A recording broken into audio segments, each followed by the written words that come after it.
Boa noite e bem-vindos a mais um 4 em linha, desta feita é o 17º. Tenho aqui comigo no nosso estúdio virtual o Bruno Mourão Martins, o João Caetano Dias e o Paulo Chaves Alves. Antes de começarmos o programa, gostaria de lembrar-vos para apoiar a candidatura presidencial do Tiago Maia. Podem ir ao site liberalmayan.pt, seguir as instruções para a assinatura e envio da ficha de subscrição da campanha, que é muito importante. Estamos na fase de recolha de campanhas para poder oficializar a candidatura. Voltando ao programa em si, hoje temos para discussão as seguintes gordas. Em primeiro lugar, o salário mínimo em Genebra, foi uma notícia desta semana. O hard Brexit, que está a ser, o que parece ser o caminho que se está a seguir para a saída final do Reino Unido do espaço comum no fim deste ano. E, por último, Marcelo Rebelo de Sousa e as negociações sobre o Orçamento de Estado. E com isto, João, queres, por favor, fazer o kick-off com o tema do salário mínimo? Quero, sim, senhor. Boa noite a todos. Pois a minha notícia desta semana, a minha gorda, é a notícia que um cantão suíço, através do referendo, decidiu estabelecer um salário mínimo, que é recorde, que ao câmbio atual do euro aproxima-se muito de 4.000 euros por mês. O que eu queria também chamar a atenção é que a Suíça tem 26 cantões e desses 26 cantões há 4 que já aprovaram medidas que têm a ver com o salário mínimo. Mas a Suíça, ou a cidade de Genebra, não precisaram deste salário mínimo para atingir estes patamares de prosperidade. Este é um daqueles temas económicos em que se confunde muito causas e consequências. Os salários mínimos de alguns países são muito altos porque os países prosperaram. Por exemplo, da Suécia, da Dinamarca, da Áustria, da Noruega, não têm o salário mínimo. E a própria Alemanha só tem desde 2015. Tornou-se uma nação próspera, sem ter nenhum salário mínimo estabelecido e, por acaso, coincidência ou não, tem estado estagnada nos últimos anos. A Iniciativa Liberal fez ontem uma publicação com alguma piada e que mostrava ordens de grandeza comparáveis para o salário mínimo.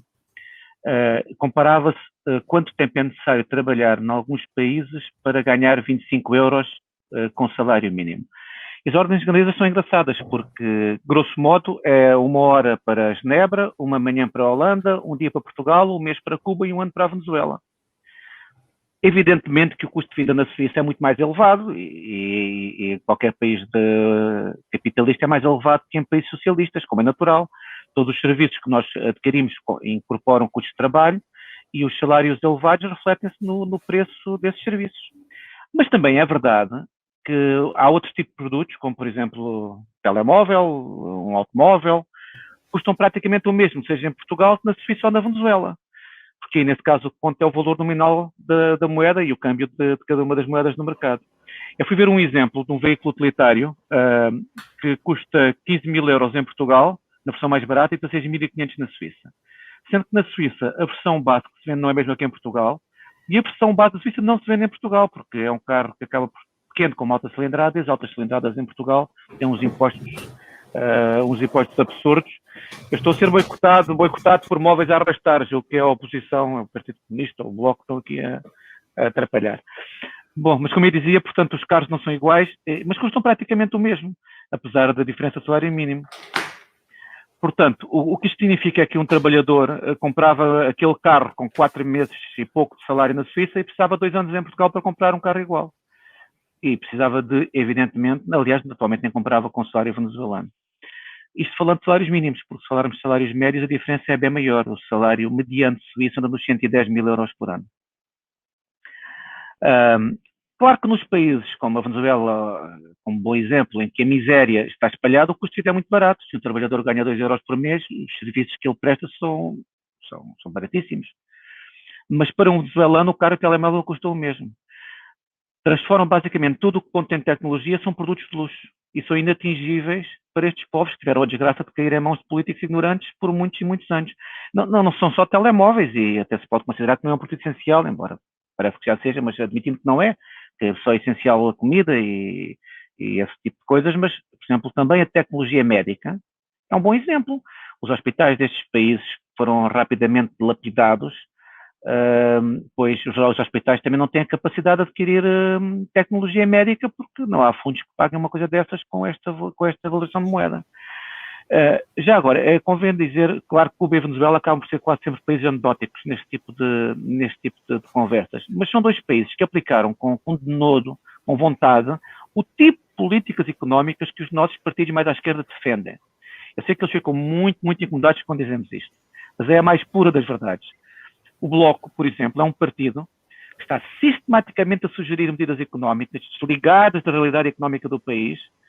É um partido para o qual a economia faz-se por decreto e não estamos nada longe da realidade se dissermos que o Bloco é um partido que defende a economia chavista. Aliás, eles aplaudiram entusiasticamente durante muitos anos tudo aquilo que vinha da Venezuela. Quando viram a miséria instalar-se é que se afastam, porque não gostam de ser, digamos, postos ao lado de uma coisa que é tão obviamente má e miserável. Mas eles sempre, ainda hoje, todas as medidas económicas que eles defendem, mais impostos, lixar as empresas privadas, nacionalizações, todo este tipo de coisas, isto é o chavismo, isto é a economia chavista, a economia socialista posta em prática. O PC aí é muito mais honesto, porque o PC não se esconde. O PC apoia e apoia, é isso que aquilo que o PC quer. E bom, basicamente era isto, que esta ideia, e que é mais ou menos comprovada, que países mais liberais têm sempre muito melhores oportunidades, países socialistas caem sempre na miséria. É sempre assim. Tem dito. É isso. Eu acho que disseste um ponto que acho que é aqui importante. E já olá a todos, bem-vindos a mais um 4 em linha. E acho que disseste um ponto que é importante, e agora pegando esse exemplo, passando aqui para Portugal, depende de uma das medidas que efetivamente a Iniciativa Liberal defende desde sempre e foi apresentado nas legislativas. O salário mínimo, e essa dimensão desse valor, depende efetivamente dos fatores onde se vai referir. Isso varia de país para país e no caso da Suíça, evidentemente varia de cantão para cantão, e isso aplica-se em qualquer país, ou seja, em Portugal também varia efetivamente de região para região. Porque o custo de vida que tens em Lisboa é completamente o custo de vida que temos em Lamego, ou em Dona Nova Foscoa, ou outra região do interior do país. Portanto, faz sentido, e defendendo e aceitando que o salário mínimo tem a aspiração de garantir as condições mínimas de sobrevivência dos trabalhadores, podemos discutir ou não, outra discussão seria se faz sentido existir salário mínimo ou não, mas vamos assumir que sim, vamos assumir que sim, e que esse salário tem efetivamente o objetivo de garantir que há condições mínimas de sobrevivência para esses trabalhadores. Agora, essas condições mínimas de sobrevivência dependem efetivamente do custo de vida onde as pessoas estão a viver. E o custo de vida de alguém que trabalha e mora em Lisboa é completamente do custo de vida que alguém que trabalha e mora em Tavira e de alguém que trabalha e mora em Namacor. Ou seja, são coisas completamente diferentes. Por Tavira, se faz favor. É um exemplo.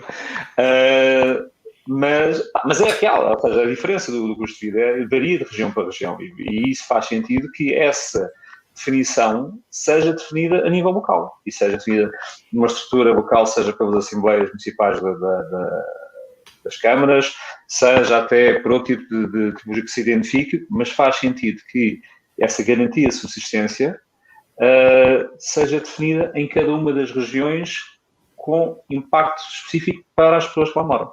E não no formato em que está hoje, em que o custo de vida que é associado ao salário mínimo de alguém que mora em Lisboa ou no Porto, quando vai para o interior é completamente diferente. E acho que isso é um ponto que era importante de rever, acho que era um ponto que era importante de pôr na discussão. A Iniciativa Liberal tentou desde sempre, desde as legislativas, fazer isso.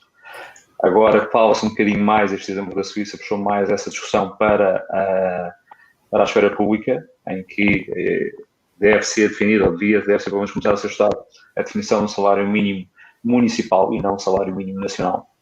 E isso não tem a ver com, não vai afetar, não é um modelo complexo, como também defendem, até porque atualmente já existem diferenças laborais nas relações laborais nos municípios. A questão do IVA, por exemplo, a taxa do IVA é uma questão que já existe atualmente, portanto é um ponto em que seria fácil atribuir uma relação com o salário mínimo. Tem influência, ou tem uma coisa na dimensão da economia do interior, que é algo que nós ambicionamos, e acho que todos nós em Portugal ambicionamos, que haja efetivamente essa dimensão da economia do interior, e que não se resuma só ao litoral, ao Lisboa e Porto neste caso. Aí tem tudo o que são vantagens E principalmente, que é um dos pontos que muitas vezes também é acusado, este conceito de salário municipal, é que promove uma desigualdade. Essa desigualdade já existe. Quem quiser comprar uma casa num sítio ou no outro vai perceber que essa desigualdade já existe. Portanto, o salário mínimo nacional agrava essa desigualdade porque tem diferentes impactos em zonas que são mais ricas e zonas que são mais pobres do país. Portanto, essa desigualdade hoje já existe. Tem que ser combatida de alguma forma. O salário mínimo municipal, pelo menos para entrar na discussão, e depois na forma que deve ser implementado, mas vem combater efetivamente essa desigualdade e ambicionar que um dia podemos chegar a um nível de uma Suíça, por exemplo. Era mal. Obrigado, Bruno. Deixa-me pegar um bocadinho naquilo que o João disse no final sobre a economia do Bloco de Esquerda e a economia por decreto. A verdade é que a riqueza de um país não se decreta. Não é por alguém decretar aumentos de salários mínimos que aumenta a riqueza em Portugal. Aliás, basta olhar para as últimas várias décadas de subidas de salários mínimos, isso não teve um impacto real no aumento da riqueza. Aliás, temos andado a ficar para trás versus outros países europeus. A riqueza de um país, a riqueza de uma nação, de um povo, constrói-se com aumentos de produtividade e estes resultam de duas coisas, fundamentalmente. Resultam de mais educação da população e de uso mais intensivo de tecnologia que permite fazer as coisas de forma mais rápida e mais produtiva. Ambas são importantes. Eu aqui deixei-me utilizar uma metáfora que é a do agricultor. O agricultor que não tem um trator vai ter de cavar a terra com a enxada. Por outro lado, o engenheiro agrónomo que sabe operar o trator, mas não tem um trator, também tem de cavar a terra com a enxada. Ou seja, são precisos ambos. E o que causa baixos salários em Portugal é que andamos coletivamente a trabalhar com enxadas, em vez de andarmos a aprender a andar com tratores e em vez de andarmos a produzir tratores para poder trabalhar com eles. Isto é claramente uma metáfora, mas aplica-se a qualquer setor da economia. Precisamos de pessoas qualificadas, precisamos de tecnologia que permita a essas pessoas qualificadas serem mais produtivas. Isto era uma primeira ideia que eu queria deixar. A outra também é que em Portugal existe uma ideia muito generalizada de que os salários em Portugal são baixos porque os empresários, quem tem empresas, quem cria empresas fica com tudo, fica com a riqueza toda. Não é? Existe aquela famosa canção do Zeca Afonso, que eles comem tudo, que a malta do PCP e Bloco de Esquerda gosta muito de cantar sempre que pensam em empresários. A verdade é que neste país, de 10 milhões de habitantes, existe mais de 1 milhão de empresas. O último dado que existe em 2018 é 1,3 milhões de empresas, 1,3 milhões de empresas é o que existe em Portugal. Só que a sua vasta maioria, e aqui isto é 99%, isto é um dado real, não é um número inventado, é 99% das empresas deste país são PMEs, são pequenas e médias empresas. E são PMEs como a mercearia do Sr. José ali do lado, ou a cafetaria da Sra. Maria que fica ao lado da mercearia do Sr. José. Esta é que é a grande realidade do tecido empresarial em Portugal. São estas pequenas empresas que operam quase numa ótica de subsistência. Okay? São estas empresas que pagam baixos salários no nosso país. Estamos a falar, e outra vez um dado estatístico, as PMEs pagam, o salário médio de uma PME anda em volta de 12 mil euros por ano. Okay? E estas empresas pagam baixos salários, fazem-no porque não são produtivas. Não é porque são empresas onde os proprietários, como o Sr. José ou a Sra. Maria, eles não andam de Porsche, eles não passam as férias a velejar nos seus iates. São empresas com pouca produtividade e pouco eficientes e pouco rentáveis, que, voltando à analogia anterior, não há pessoas qualificadas e não há tecnologia para maximizar essa produtividade. Já as grandes empresas, aquelas que o PCP e o Bloco de Esquerda tanto gostam de atacar, não é? Especialmente o PCP tem muito aquele discurso do grande capital, essas empresas são mais produtivas. Essas empresas pagam em média 24 mil euros por ano de salário aos seus trabalhadores. É o dobro das médias, das pequenas e médias empresas, e é muito acima do salário mínimo. E isto, reforça um bocadinho aquele ponto que eu fiz anteriormente com a metáfora. O último ponto que eu gostaria de fazer aqui isto não tem nada a ver com a existência ou não do salário mínimo, tem a ver com a subida do salário mínimo, que está neste momento a ser falada na imprensa, que sendo uma das medidas que vai ser inscrita para o próximo OE, especialmente numa altura de contração económica. Isto é uma receita para ser um desastre. Vamos lá ver, é senso comum, quando o preço de alguma coisa sobe, menos as pessoas compram desse algo, não é? Eu se gosto muito de comer pipocas e sobe o preço das pipocas, eu vou ter de comer menos pipocas porque continuo a ter de gastar dinheiro noutras coisas. Neste caso em particular, estamos a falar do emprego. Ao subir o preço do emprego, neste caso os empregos menos qualificados, que são aqueles que atraem salário mínimo, ao subir o preço desse emprego, vai haver menos procura para esse emprego, porque as empresas não vão poder pagar esses preços. Qualquer manual de economia explica isto. Eu recomendo o do Paul Samuelson, que ainda por cima é suspeito, ele é prémio Nobel e foi um neo-keynesiano. Os keynesianos, para os não economistas que nos seguem, são geralmente aqueles que defendem Keynes foi quem fez a grande parte da teoria da económica, que hoje em dia subjaz ao pensamento socialista. É a parte mais teórica da economia sobre socialismo. Portanto, este senhor é bastante insuspeito. Recomendo o manual de economia dele, tem aproximadamente 3.000 páginas, mas basta lerem o primeiro ou o segundo capítulo e percebem isto que eu estou a dizer.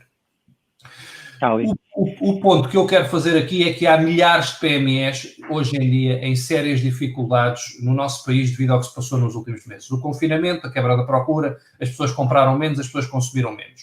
E é muito simples. Essas empresas, e estamos a falar da mercearia, do Sr. Zé,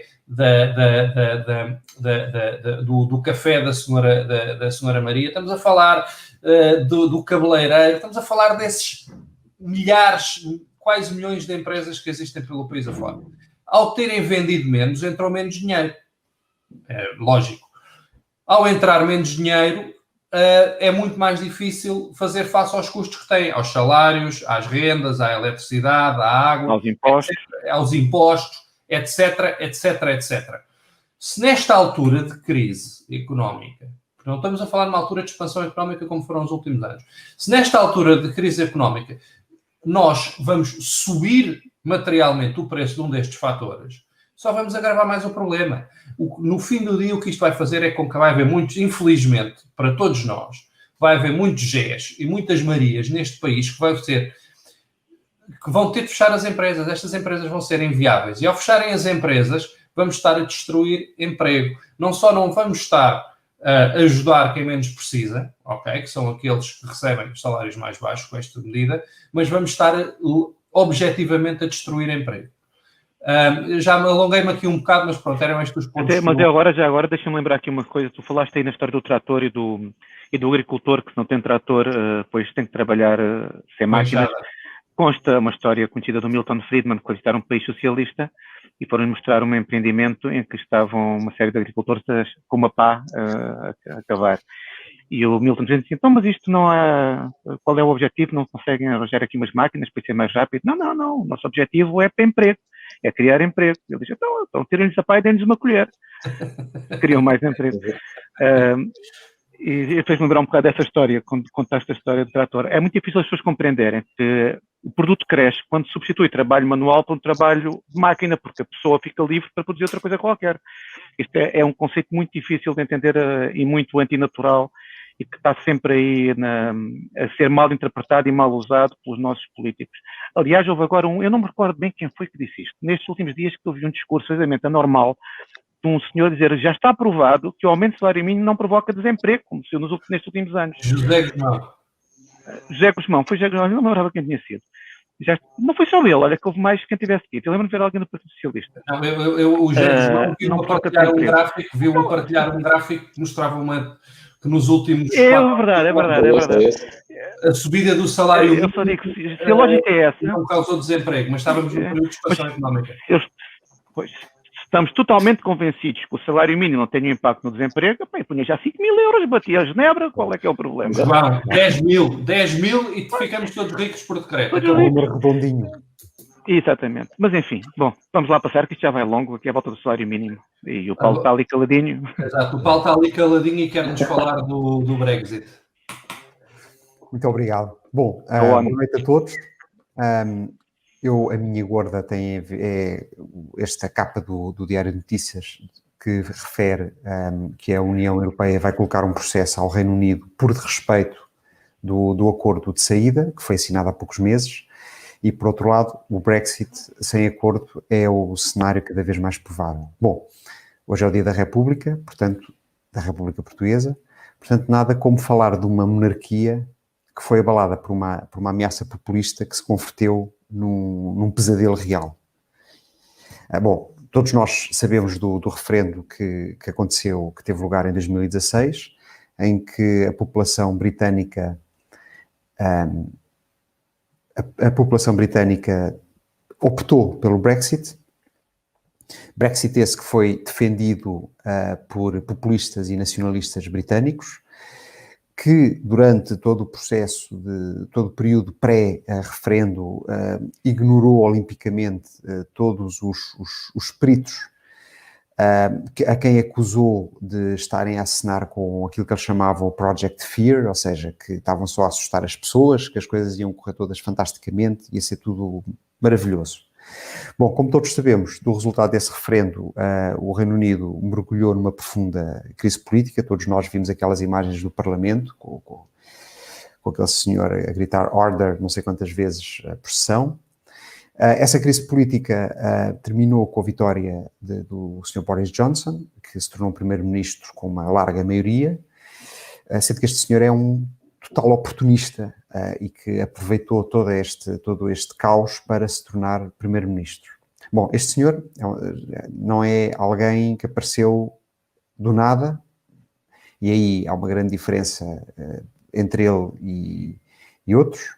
Portanto, ele já tinha uma carreira política, já tinha escrito pelo menos um livro bastante bom, portanto há muitos furos acima de um Putin, de um Bolsonaro ou de um Trump, mas, como ele, tornou-se um populista encartado. Fez várias promessas impossíveis de cumprir, negociou um acordo de saída da União Europeia na 25ª hora, que entretanto, como era impossível de cumprir, acabou por rasgar, que rasgou parte dele, e o Brexit é hoje aquilo que já se sabia em 2015, em 2014 ou mesmo em 2016. É uma ameaça existencial para o Reino Unido, que corre o risco de ser desmembrada, por um lado, porque a própria Escócia pode querer fazer um referendo para decidir se fica ou não no Reino Unido, e a Irlanda do Norte tem hipóteses de se juntar à República da Irlanda, portanto, e sair também do Reino Unido. Mas tudo isto foi efetivamente olimpicamente ignorado durante a campanha, e as promessas não têm nada a ver com o que aconteceu. Se não vejamos, nas promessas do Brexit, a primeira tinha a ver com mais crescimento económico. Bom, para já, o que nós vemos é que o Reino Unido, que por volta de 2015 e 2016 era o país do G7 que mais crescia, passou a ser aquele que menos cresce.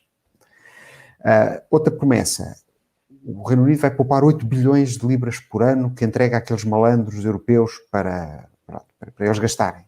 Pronto, de facto, o Reino Unido, para cumprir todas as promessas e todos os acordos, os tratados internacionais que já eram bem conhecidos na altura, vai ter que desembolsar 50 bilhões de libras para sair da União Europeia.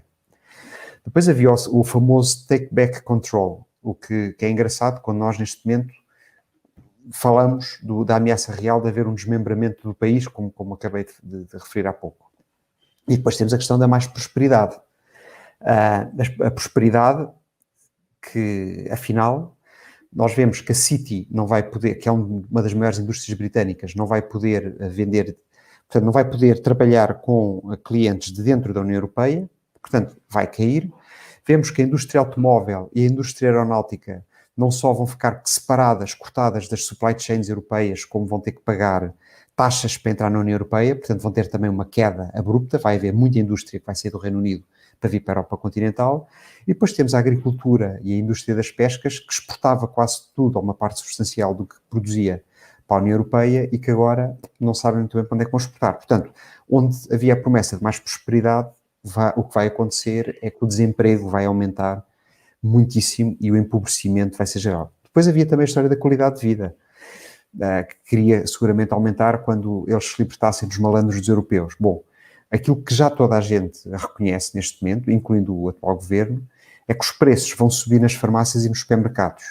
E outra coisa que é inevitável é a desvalorização da moeda. Portanto, não parece que nada disto contribua para a qualidade de vida dos britânicos.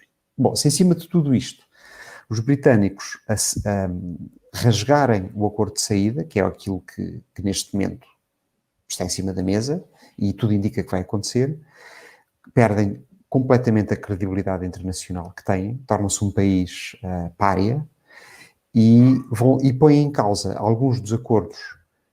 Eles vão ter que negociar agora, muito rapidamente, dezenas de acordos comerciais com dezenas de países, e alguns deles estão postos em causa por isso, como por exemplo com o dos Estados Unidos, como já foi anunciado no Congresso dos Estados Unidos, que se eles rasgarem o acordo com os europeus, não há acordo comercial com os Estados Unidos. Portanto, para fechar, já vou aqui, já vou com muito tempo de conversa.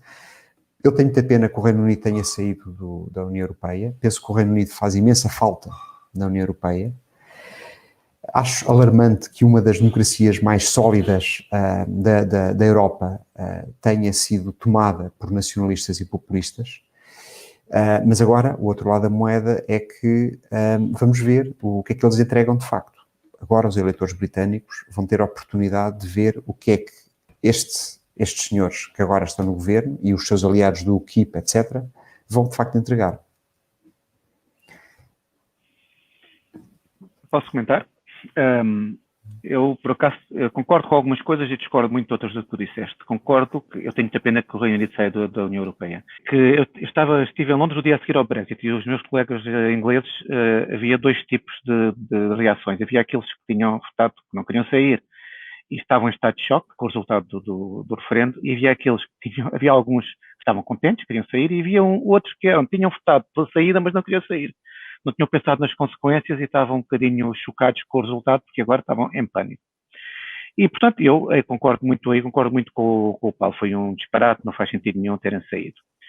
Por outro lado, também me custa muito esta ideia que um país não pode sair da União Europeia, porque se sair fica completamente arrasado. Eu acho que a União Europeia começou por ser uma boa ideia. Aliás, ela chamava-se, depois da seca, Comunidade Económica Europeia.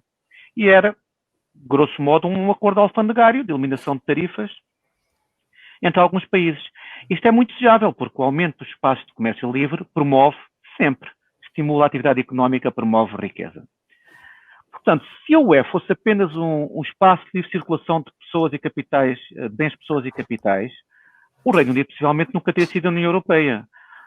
O problema começou quando a União Europeia começa a aproximar-se do modelo federal. Bruxelas está carregadinha de eurocratas que tem este objetivo, mandar. O poder deve estar em Bruxelas.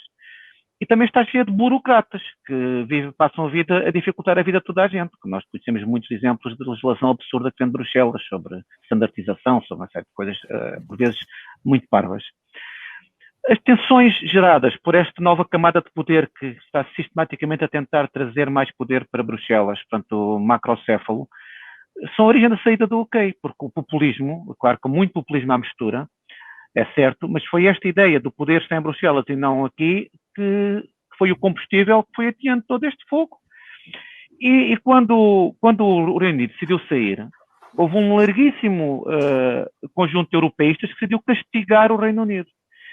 Esta ideia de que um país pode sair e principalmente pode ter sucesso de sair, isto deixava em pânico os europeístas, porque se a Inglaterra saísse, o Reino Unido saísse e de repente as coisas corressem bem, isto seria um péssimo exemplo para a União Europeia. Os países que cá estavam, a ideia era que vai ser uma catástrofe. E, portanto, o Reino Unido tinha que servir de exemplo para todos os outros, para que mais nenhum tenha esta veleidade de querer abandonar este barco do europeísmo, do pró-federalismo. E vieram as dificuldades. Claro que dos dois lados já há imensos narizes empinados. A Inglaterra também são muitos senhores do seu nariz, sempre foram, ainda tem aquela ideia do Império Britânico, do poder em todo o lado. E todos querem mostrar que o outro lado é que está errado, o nosso é que está certo, e montou-se o circo, este circo todo da negociação. A imprensa ocidental toda pronta a malhar nos ingleses, eles é que são os maus, eles é que quiseram sair, tiveram o desplante de ter o divórcio, E, atenção, tinha um governo de direita. É preciso ver isto. Se o governo fosse de esquerda, se calhar... Se o governo fosse o Corbyn, meu Deus. Sim, o Corbyn também queria sair. Aliás, o Corbyn nunca foi capaz de dizer publicamente que estava a favor do sim. Aquilo era tudo umas voltas tremendas. Sim, não tem a ver com esquerda ou direita. Não tem. Bom, mas transmitiu-se, quer dizer, a ideia que foi surgindo na imprensa ao longo do período de negociações é que todos os problemas vinham do Reino Unido. E não era verdade. A Europa estava a impor condições completamente absurdas, por vezes. Aliás, eu não vou agora, nem me lembro de um lado nem do outro, mas na altura até estive a ler o que estava no acordo e o que uns diziam e o que diziam outros, e eu via que coisas absurdas dos dois lados, nomeadamente nas taxas que se paga para ter aos mercados. Os cidadãos europeus beneficiam todos por ter acesso a serviços e bens do Reino Unido desonerados de tarifas. Não são prejudicados por isso. Ou beneficiam de ter esses bens desonerados do pagamento indireto dessas tarifas, porque os impostos do Reino Unido vão pagar tudo isso e vão tornar os produtos mais caros que vêm do Reino Unido. E os cidadãos do Reino Unido também beneficiam do mercado europeu, do mercado estendido, como é natural. Portanto, impor um preço para o Reino Unido vender na Europa, a mim faz muito pouco sentido. Aliás, o que faria sentido era tentar procurar imediatamente um estatuto similar ao da Noruega ou da Suíça e continuar e não olhar para trás. Mas não pode ser, porque isso podia ser bom para a Inglaterra e podia ter algum sucesso à Inglaterra. E tem que se provar que aquilo foi uma medida populista. Portanto, havia o populismo da campanha, todo esse tipo o populismo da campanha, o esticar a corda até ao máximo, estou todo de acordo. Em relação ao que está a passar agora, não estou tanto. Eu acho que devíamos facilitar a vida ao Reino Unido, deixá-los sair e largar essa ideia de taxas miraculosas, acabar com essas ideias que os aviões ficam todos no chão no dia 2 e que vai ser uma tragédia. Não vai. Eu quase que aposto que, a longo prazo, o Reino Unido vai sair-se bem, tirando esta fase inicial. Só que o longo prazo é daqui a muitos anos e já ninguém se lembra do que se passou. Citando o keynesiano original, que foi o Keynes, estamos todos mortos. Exatamente. Resta saber quem vai ser o primeiro cliente deles, a quem é que eles vão vender. Portanto, se eles estão a quem é que eles vão vender? A quem é que as empresas, aquilo que eles produzem. Eu não tenho problema nenhum continuar a comprar produtos do Reino Unido e gostava que eles viessem desonerados sem obrigações impostas pela União Europeia. Era o que eu gostaria. Mas há pontos não, assim, tu estás a comparar, estás a dar o exemplo de uma Noruega, das taxas de casa da Noruega que podem ser aplicadas com o Reino Unido. A parte da circulação das pessoas, tens muito mais aberto na Noruega e o Reino Unido tem valores muito mais. Acho que a questão da circulação das pessoas. Tens uma coisa, se queres efetivamente que as taxas de mercado funcionem livremente, então aceitas, a Noruega aceita e outros, que as pessoas circulem livremente. E não paga. A Noruega paga também para isso. Embora nós três coisas diferentes. Uma coisa é a circulação de bens, outra coisa é a circulação de capitais e outra coisa é a circulação de pessoas. São três coisas diferentes. Exatamente. Eu concordo com todas. Exatamente, mas o Reino Unido não. O Reino Unido controla que haja umas que lhes interessa, mas aquelas que não lhes interessa, sejam aquelas. Schengen nunca esteve no Reino Unido, por exemplo. Isso é um ponto. Está bem, mas isso é um ponto. Tu entras sem qualquer questão, como entras na Noruega sem qualquer questão. O Reino Unido quer bloquear um conjunto dessas situações, baseado, efetivamente, nas campanhas populistas que foram feitas, dos refugiados que estavam à porta depois não queriam entrar, etc. E refugiaram-se nisso, ou melhor, aproveitaram os refugiados para defender esse tipo de teorias. Não me choca nada, isso foi 100% a favor, que se liberta as taxas de um lado e do outro, sem questão. Agora, se dá o exemplo da Noruega, e entre outros, a circulação das pessoas que tens da Noruega, dos europeus da Noruega, também pode ser aplicada ao Reino Unido. E eles, na prática, não o querem. Pois não. E não é só isso, Bruno, desculpa. O tema da Noruega é que a Noruega, não estando na União Europeia, para poder operar no mercado comum, tem de aceitar muitas regras da União Europeia em relação à certificação, uniformização de bens, etc. O mesmo tipo de regras que a Europa queixa-se muito quando os Estados Unidos impõem. Está bem, mas o que nós devemos defender é que essas regras sejam minimizadas para todo o lado, para todos os mercados. Eu estou de acordo que as regras têm que ser minimizadas, mas também, sendo liberal, não sendo libertário, há um padrão mínimo de regras de qualidade, etc. Que tem de existir. O que se passa com a Noruega é que eles, efetivamente, têm de aceitar essas regras para poder operar livremente dentro do espaço único económico europeu, sem terem qualquer coisa a dizer para isso. O Reino Unido, desde o princípio, quis fazer uma coisa diferente. Quis, não, eu quero continuar a poder vender e exportar para a União Europeia sem qualquer restrição, o que é bom para eles, é bom para nós, como tu disseste. Aliás, é melhor para nós provavelmente do que para eles, como consumidores. Mas, por outro lado, querem também ter acordos comerciais com terceiros países diferentes dos acordos comerciais da União Europeia. Portanto, crias ali um mecanismo de entrada para a União Europeia de produtos que vêm de países terceiros com regras diferentes. Solneira e chuva no Mas eu Natal. não sei se quem está aí mal não é a União Europeia, porque não vejo mal nenhum na Inglaterra ter acordos comerciais com os Estados Unidos. Agora também tem lá uns populistas do lado de lá, que isto agora tudo se complica por todo lado. Eu não vejo mal nenhum nisso, desde que os produtos que entram na Europa usem as regras da Europa e, se possível, que as regras da Europa sejam muito limitadas no seu... Mas tu tens uma fronteira aberta, como é que controlas? Esse é o ponto. E esse é um ponto. E depois há outro ponto.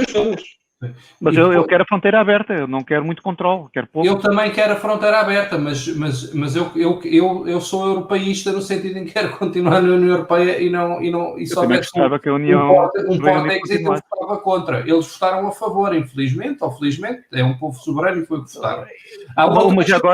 Deixa-me só focar no outro tema, só para não nos alongarmos muito, deixa-me só focar no outro tema que o Paulo mencionou, que é o tema da Escócia. E para mim isso é um pouco menos grave, porque se saírem será através de um referendo democrático, etc. A mim preocupa muito a Irlanda do Norte, porque com hard Brexit tu metes uma fronteira entre aqueles 6 condados do Ulster e o resto da Irlanda do Norte. E de repente vamos voltar para trás 30 ou 40 anos no tempo. Porque continua, dentro da União do Norte, continua aquela tensão entre os unionistas que querem pertencer ao Reino Unido e aos outros que querem pertencer à República da Irlanda porque se consideram irlandeses. Essa tensão sempre existiu, mas nos últimos 20, 30 anos tem estado completamente minimizada, porque ao não haver fronteira física entre a Irlanda do Norte e o resto da Irlanda, aquilo é quase a mesma coisa no dia-a-dia das pessoas. Obviamente não é, são países diferentes, políticas diferentes, etc. Mas na prática, para a pessoa na rua, se eu sou da Irlanda do Norte e quero ir visitar o meu primo da Irlanda do Sul ou vice-versa, ou quero ir fazer não sei o quê, não há problema, não há fronteira. E um hard Brexit vai pôr uma fronteira e eu estou com bastante receio que a coisa possa se tornar violenta, como acontecia nos anos 70, nos anos 80. É? Sim. Já agora só um ponto muito rápido. Uma das razões também porque o Brexit teve algum sucesso, e que falou-se muito pouco disso, é porque o exemplo que existe em toda a Europa, dos 3 países da Europa Ocidental que não fazem parte da União Europeia, foram todos muito bem-sucedidos de uma forma ou de outra, que é a Suíça, a Noruega e a Islândia. E, portanto, ao ter-se aqui 3 países que servem de exemplo, que servem quase de target daquilo que queremos ser, fica a ideia clara que não é preciso ser da União Europeia para ter uma economia muito, muito satisfatória e pessoas com um bom nível de vida. Mas todos esses países estão no mercado, fazem parte do mercado europeu a vários níveis, como o Bruno disse há pouco. Como é que se chama? O Espaço Económico Europeu. Sim. E que a Inglaterra também devia entrar no dia 2 da mesma forma. Bom, passamos ao próximo tema. Também vai dar pano para mangas. Marcelo e Orçamento de Estado, Bruno. O Marcelo, nosso amigo Marcelo, caro Sr. Presidente, basicamente a notícia do Presidente da República que na última semana tem feito alguma pressão, principalmente não só dos partidos à esquerda, mas também na oposição, para haver um entendimento na aprovação do Orçamento de Estado e para garantir que o bom senso deve prevalecer, que ele próprio, quando estava na oposição, aprovou 3 Orçamentos de Estado e contra a grande opinião da população que não concordava com isso e tinha que ser e que não há mal nenhum em aprovar um Orçamento de Estado e fazer, mesmo que não se concorde numa situação de crise como aquela que estamos a viver. Olha, dentro das situações de crise já estamos a ver, que é a crise pandémica, a crise social, a crise económica e que não há necessidade de haver uma crise política montada pela oposição.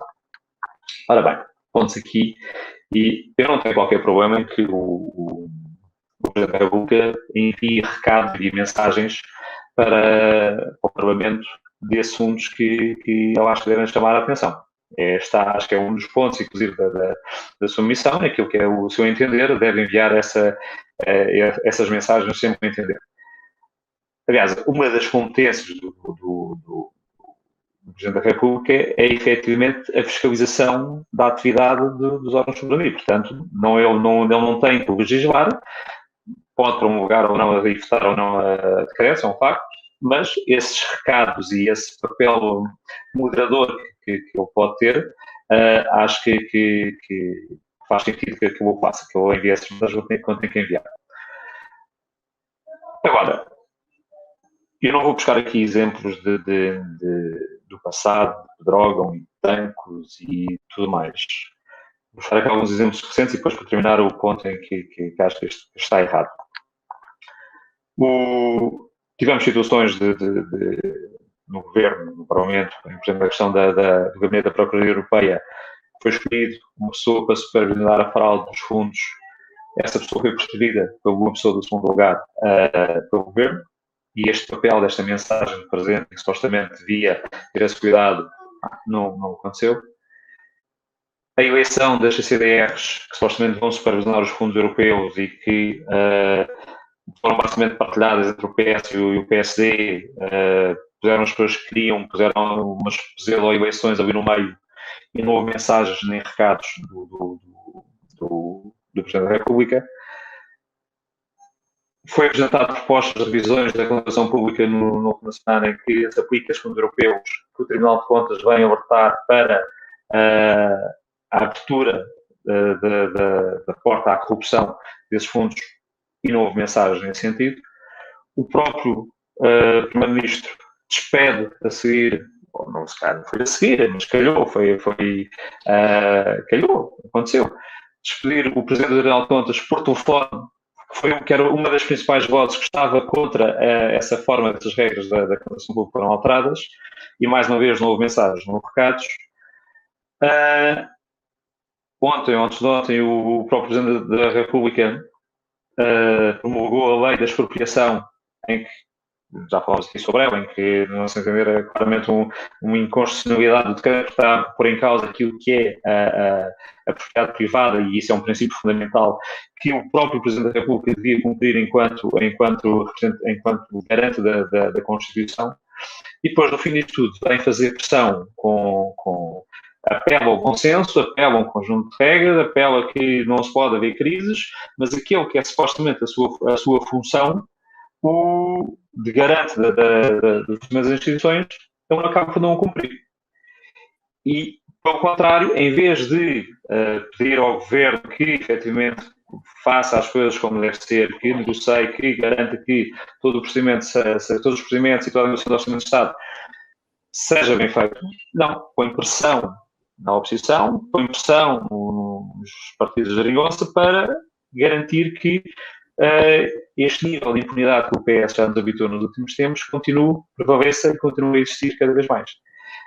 E isso, claramente, não é a função do Presidente, não deve ser a função do Presidente, claramente demitiu-se daquilo que eram as suas obrigações e garante aquilo que já falamos aqui muitas vezes, que é o nível de impunidade que o Partido Socialista nos habituou nos últimos anos e que temos vindo, e esta lei das expropriações, por exemplo, é um exemplo disso.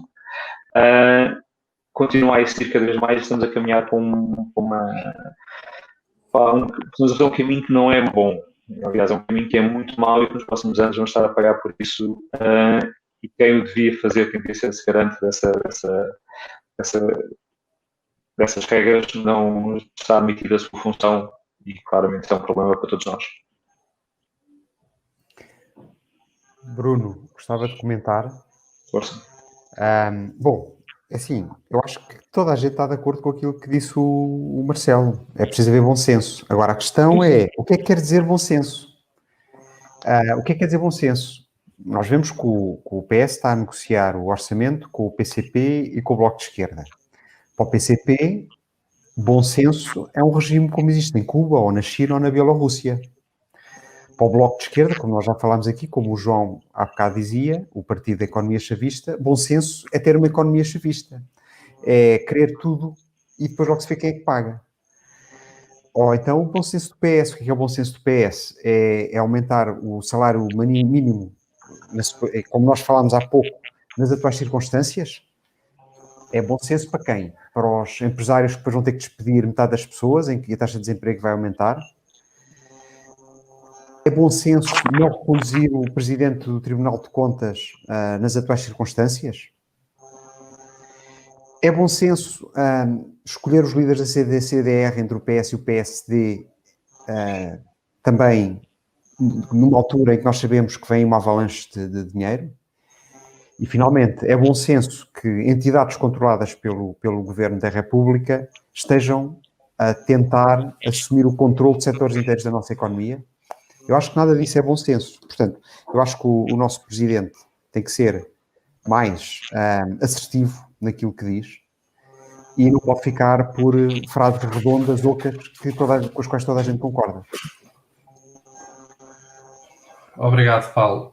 Nós já vamos aqui um bocado largo de tempo. Eu queria comentar isto, mas vou tentar ser breve. O meu comentário é muito simples. Do meu ponto de vista, Marcelo Rebelo de Sousa é o pior presidente que nós já tivemos nos últimos 46 anos de democracia. Mas incomparavelmente pior. Olha, eu não era fã do Mário Soares como presidente, não era fã do Cavaco como presidente, não era fã do Jorge Sampaio como presidente. Ramalho Eanes, infelizmente, eu era muito pequeno na altura, mas hoje em dia apareceu que provavelmente tenha sido um dos melhores presidentes que tivemos, ok? Também era um entorno diferente, mas não tenho qualquer pejo em dizer que Marcelo Rebelo de Sousa é o pior presidente que alguma vez tivemos. Só que, infelizmente, eu olho para o boletim de voto, ou do potencial boletim de voto, e também posso dizer, sem qualquer sombra de dúvidas, que Ana Gomes seria pior presidente, Marisa seria pior presidente, João Ferreira seria pior presidente, e só temos André isto. Ventura também seria Desculpa, nem tinha lembrado nesse. Bom, desculpa, este é pior do que eles todos. Pronto. Isto é o que nós temos, ok? Infelizmente, vota amanhã. e por favor, não se esqueçam de apoiar a candidatura do Tiago Maia. É o único nome, e a sério, se o Tiago Maia ou outro candidato da Iniciativa Liberal não se tivesse apresentado a estas presidenciais, eu ia inutilizar o meu boletim de voto. Porque eu recuso-me a votar no Marcelo, eu recuso-me a votar na Ana Gomes, eu recuso-me a votar na Marisa, eu recuso-me a votar no João Ferreira e recuso-me a votar no inominável André Ventura, ok? Portanto, o que eu quero dizer com isto é, simplesmente, Marcelo é para mim o pior presidente da República nos últimos 46 anos, mas no boletim de voto há vários potenciais candidatos a pior presidente ainda. Portanto, não se esqueçam, votem bem nas próximas presidenciais, por favor. Com isto quero dizer, votem no Tiago Maia. Não sei se alguém tem mais algum comentário sobre este tema do... Já vamos longos, é melhor avançar. Acho que já vamos longos, então passamos para a seguinte rubrica, que é do tweet da semana. E o tweet da semana que foi eleito aqui pelo painel de comentadores residentes, ou comentadores residentes, é um tweet da deputada Joacine Catar Moreira, que diz o seguinte: as feministas brancas nunca me representaram. Não é por serem brancas, mas porque o feminismo branco é intrinsecamente elitista e racista. As mulheres e homens brancos também oprimem e apenas questionam partes do sistema do qual são parte importante. A parte que lhes toca. E o único comentário que eu posso fazer a este tweet é... Isto já vai mal da polícia tal. Este tema de nós contra eles, agora os próprios grupos já se andam ali a matar uns aos outros. Antes era não é, aquela conversa toda da divisão racial na sociedade portuguesa e o heteropatriarcado, etc. Todos esses grupos a lutar contra o outro. Agora, dentro do próprio grupo, neste caso das feministas, não. Mas tu és feminista branca, não contas. Só depois que tu feminista parda, ou azul, ou verde. Está a chegar a um nível de loucura. The People Front of Judea. Sim, grande filme que tu acabas de lembrar, The People's Front of Judea. Isso era o Michael Bryan. Mas o apartheid do feminismo não tem nada de racista. Nós é que estamos a ser mauzinhos.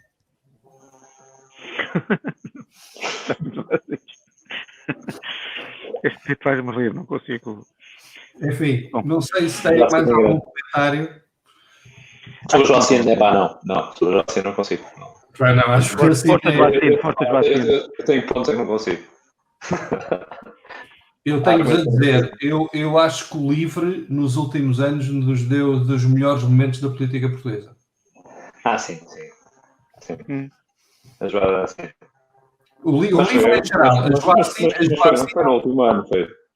Sim, mas o LIVRE em geral. A Joacina é uma estrela que se destaca no firmamento, mas o LIVRE em geral tem Sim.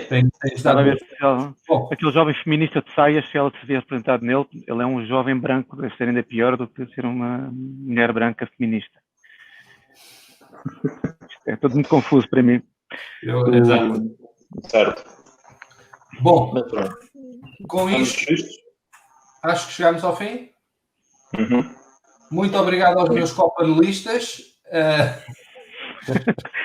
O copo está aqui. Para a semana que vem teremos outro episódio. Espero que tenham gostado deste. E não se esqueçam, mais uma vez, liberalmayam.pt. Peço à produção para pôr outra vez aqui o link. Vão lá, precisamos das assinaturas. Vamos ter um nome diferente, por favor, no boletim de voto das presidenciais em janeiro. Obrigado a todos e boa noite. Pessoal. Obrigado. Boa noite.